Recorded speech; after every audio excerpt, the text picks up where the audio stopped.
Movie के start में हम एलिस को देखते हैं। वो अपने फीमेल क्लाइंट के साथ इंटीमेट हो रही थी। काफी देर रोमांस करने के बाद जब वो लेडी सेटिस्फाई हो जाती है तो वो एलिस के लिए एक लिफाफा छोड़कर वहाँ से निकल जाती है। लिफाफे में काफी सारे पैसे होते हैं। असल में एलिस एक स्कॉट का काम करती थी। इसके बाद एलिस एक क्लब में जाती है। वहाँ उसके दोस्त उसी का वेट कर रहे थे क्योंकि आज एलिस उन्हें पार्टी देने वाली थी। उसी क्लब में एलिस एक लड़के को देखती है। वो लड़का भी एलिस को ही देख रहा था। इसके बाद एलिस के दोस्त उसे उस लड़के से बात करने के लिए फोर्स करते हैं। इसके बाद एलिस उस लड़के के पास जाती है। इसके बाद हम उन दोनों को रोमांस करते हुए देखते हैं। वहाँ इंटीमेट होने के टाइम एलिस को अपना बचपन याद आता है जब उसकी माँ ने उसे 10 रुपए में एक बुढ़े को बेच दिया था और उस समय एलिस केवल 11 साल की थी। फिर हम प्रेजेंट में देखते हैं एलिस जिस लड़के को लेकर घर आई थी वो अपना काम करके वहाँ से जाने लगता है। तभी एलिस के मोबाइल में एक मैसेज आता है। ये मैसेज क्रिश्चियन ने भेजा था। क्रिश्चियन एलिस का बहुत अच्छा दोस्त होता है। जब एलिस को मालूम होता है शाम में क्रिश्चियन उससे मिलने वाला है तो वो काफी ज्यादा एक्साइटेड हो जाती है क्योंकि क्रिश्चियन से मिले उसे काफी टाइम हो गया था। ये बात जाकर वो अपनी मॉम को बताती है लेकिन उसकी मॉम को इन बातों से कोई फर्क नहीं पड़ता। वो एलिस से कहती है तुम हर रोज यहाँ नए नए लड़के को लेकर आती हो और उनके साथ शोर मचाती हो। तुम्हारी इन आदतों की वजह से मुझे सोने में बहुत दिक्कत होती है, इसलिए अब थोड़ा कम शोर किया करो। दरअसल एलिस की मॉम जानती थी कि एलिस अपने कमरे में क्या करती है लेकिन वो एलिस को कुछ भी नहीं कहती थी क्योंकि एलिस अपनी मॉम को डेली 10,000 दिया करती थी। फिर रात में क्रिश्चियन एलिस के घर आता है। वहाँ एलिस ने पहले ही माहौल को रोमांटिक बना रखा था। फिर क्रिश्चियन आते ही एलिस को किस करना शुरू कर देता है। एलिस क्रिश्चियन से पूछती है आजकल तुम मुझसे मिलने नहीं आते हो, क्या तुम्हें कोई दूसरी मिल गई है? इस पर क्रिश्चियन कहता है ऐसी बात नहीं है, दरअसल मैं एक रेस्टोरेंट खोलने वाला हूँ और उसी के चक्कर में थोड़ा बिजी हूँ और अगर रही किसी और की बात तो ये जान लो कि मेरी फेवरेट तुम हो। वहाँ एलिस किसी बात को लेकर उदास होती है। ये देखकर क्रिश्चियन उससे पूछता है क्या बात है, तुम इतनी सैड क्यों हो? इस पर एलिस क्रिश्चियन से कहती है उसके मॉम की किडनी की सर्जरी होनी है और इसके लिए उसे 4 लाख रुपए चाहिए। ये सुनकर क्रिश्चियन कहता है तुम टेंशन मत लो,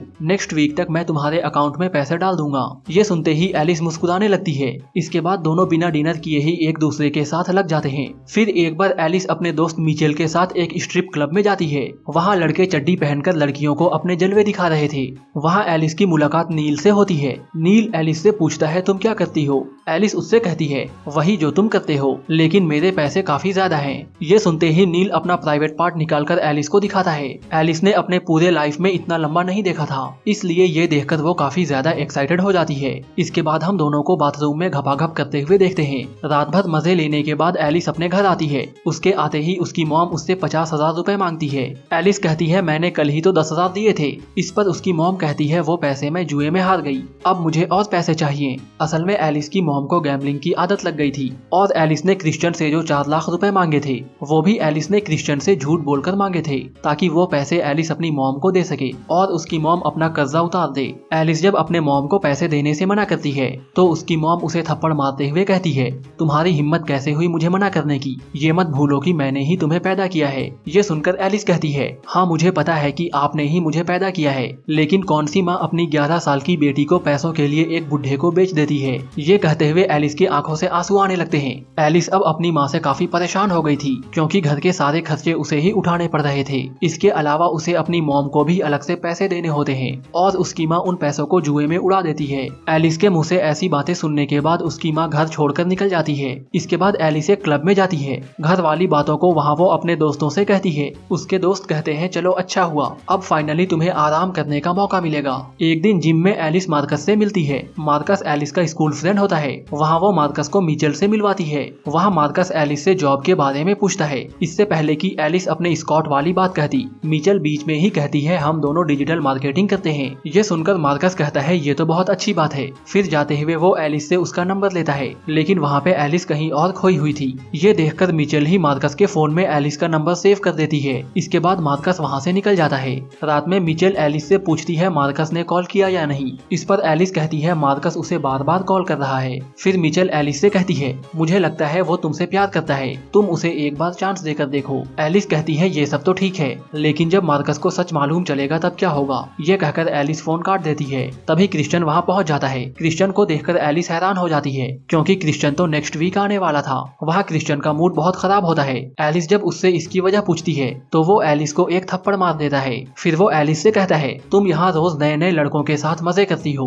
और जब पैसे मांगने होते हैं तब मेरे पास आती हो। दरअसल क्रिश्चियन ये नहीं जानता था कि एलिस स्कॉट का भी काम करती है। क्रिश्चियन एलिस के सारे खर्चे इसलिए उठाता है है क्योंकि उसे लगता था कि एलिस उससे प्यार करती है और आगे जाकर दोनों शादी भी करेंगे। इसी बात से गुस्सा होकर क्रिश्चियन एलिस को मारते हुए उसके साथ जबरदस्ती करने लगता है। तभी पीछे से एलिस की माँ आती है और वो चाकू मारकर क्रिश्चियन को मार देती है। ये देखकर एलिस काफी डर जाती है। एलिस की मॉम उससे कहती है, तुम परेशान मत हो, अब तुम्हें कोई तंग नहीं करेगा। फिर दोनों जमीन को साफ करने में लग जाते हैं। नेक्स्ट डे दोनों क्रिश्चियन की कार को लेकर एक गैराज में जाते हैं और वहाँ के मैकेनिक को पैसे देते हुए कार को डिसमेंटल करने के लिए कहते हैं। लेकिन गलती से एलिस का पर्स उसी गाड़ी में रह जाता है जो कि बाद में उसी मैकेनिक को मिल जाता है। एक दिन वही मैकेनिक एलिस के घर पे आता है। वहाँ वो एलिस की मॉम से कहता है कि पुलिस उससे पूछताछ करने आई थी। एलिस की मॉम कहती है, पुलिस को कैसे मालूम चला? मैकेनिक कहता है, मैंने गाड़ी को डिसमेंटल तो कर दिया था लेकिन उससे पहले ही किसी ने गाड़ी को वहाँ देख लिया था। एलिस की मॉम समझ जाती है कि मैकेनिक उससे पैसे चाहता है। वो मैकेनिक से पूछती है, तुम्हें कितने पैसे चाहिए? इस पर मैकेनिक कहता है 3 करोड़। ये सुनकर एलिस की मॉम एक लंबी सांस लेती है। फिर वो चाकू घोंपकर उस मैकेनिक को भी मार देती है। मैकेनिक का खून करते हुए एलिस भी देख लेती है लेकिन उसके मुंह से एक भी आवाज नहीं निकलती। फिर एक दिन एलिस मार्कस से एक कैफे में मिलती है। वहाँ मार्कस एलिस के सामने काफी शर्मा रहा था। मार्कस के साथ टाइम स्पेंड करके एलिस को बहुत अच्छा लगता है। इसके बाद मार्कस एलिस को उसके घर ड्रॉप करने आता है। वहाँ मार्कस एलिस को किस करने का ट्राई करता है लेकिन एलिस उसे मना कर देती है। ये सुनकर मार्कस सैड हो जाता है। इस पर एलिस कहती है, किस हम अगले बार करेंगे। वहाँ एलिस की मॉम दोनों को साथ में देख लेती है। जब एलिस की मॉम उससे मार्कस के बारे में पूछती है तो एलिस कहती है वो बस एक क्लाइंट है। इसके बाद एलिस अपनी मॉम से कहती है वो अब स्कॉट वाला काम नहीं करना चाहती बल्कि वो डिजिटल मार्केटिंग में काम करना चाहती है। इस पर उसकी मॉम उससे कहती है, तुम डिजिटल मार्केटिंग में जितना एक साल में कमाओगी इस काम में उतना तुम एक वीक में कमा लेती हो, इसलिए अपना दिमाग चलाना बंद करो और जो चल रहा है उसे चलने दो। इसके बाद वो एलिस को एक बुढ़े के पास भेज देती है। उस बुढ़े की प्यास मिटाने के बाद एलिस उसे स्ट्रिप क्लब में जाती है जहाँ वो नील से मिली थी। वहाँ से नील एलिस के घर जाता है। फिर रात में दोनों जमकर कार्यक्रम करते हैं। कार्यक्रम करने के बाद दोनों सो जाते हैं। सुबह जब एलिस की नींद खुलती है तो नील को देखकर वो चौंक जाती है। वहाँ नील मरा होता है। एलिस की मॉम ने नील को भी मार दिया था। दरअसल एलिस की मॉम नहीं चाहती थी कि एलिस स्कॉटिंग का काम छोड़े, इसलिए उसने नील के साथ ऐसा किया। इसके बाद दोनों मिलकर नील की लाश को दफना देते हैं। इसके बाद एलिस मार्कस को फोन करती है लेकिन वो उसे कुछ भी नहीं बता पाती। इसके बाद मार्कस मिचेल को फोन करके एलिस के बारे में पूछता है लेकिन मिचेल को भी नहीं मालूम था कि एलिस के साथ क्या हो रहा है। इसके बाद दोनों एलिस के घर पे मिलने का प्लान करते हैं। इधर एलिस घर से निकलकर कहीं जाने वाली थी। तभी उसकी मॉम उसे रोकते हुए पूछती है, कहाँ जा रही हो? ये सुनकर एलिस कहती है, मैं अपने क्लाइंट मार्कस के पास जा रही हूँ। इतना सुनकर एलिस की मॉम उससे पैसे मांगती है। एलिस कहती है, मार्कस आज मुझे एक साथ फाइनल पेमेंट करने वाला है। ये सुनकर एलिस की मॉम समझ जाती है एलिस झूठ बोल रही है। फिर वो एलिस का सर दीवार से मारकर उसका सर फोड़ देती है। तभी मार्कस भी एलिस के घर पे पहुंच जाता है, इससे पहले कि वो एलिस से मिल पाता। एलिस की मॉम उसके सिर पर वार करके उसे भी बेहोश कर देती है। जब मार्कस को होश आता है तो उसके हाथ पैर बंधे होते हैं और एलिस अपने हाथों में चाकू लेकर मार्कस के कानों को काट रही थी। दरअसल मूवी में कोई भी मर्डर एलिस की मॉम ने नहीं किए थे बल्कि वो सारे खून एलिस ने किए थे। एलिस तो बस इमेजिन करती थी कि ये खून उसकी मॉम ने किए हैं। वहाँ एलिस ने मार्कस को जख्मी कर दिया था लेकिन इससे पहले कि वो उसे मार पाती मिचेल वहाँ पहुँच जाती है और वो एलिस को रोक लेती है। लेकिन इन सब के बीच मार्कस अपना एक आंख गवा देता है। इसके बाद हम मार्कस और मिचेल को डॉक्टर के पास देखते हैं। डॉक्टर दोनों से कहती है एलिस को बचपन में ही उसकी माँ ने एक्सप्लॉइट करना शुरू कर दिया था जिसकी वजह से एलिस के दिमाग में बहुत गहरा असर हुआ। अपने बचपन में ही एलिस ने अपनी माँ को मार दिया था। एलिस की दिमागी हालत ठीक नहीं होती है, इसलिए उसे एक पागल खाने में एडमिट कर दिया जाता है और यहीं ये मूवी खत्म हो जाती है।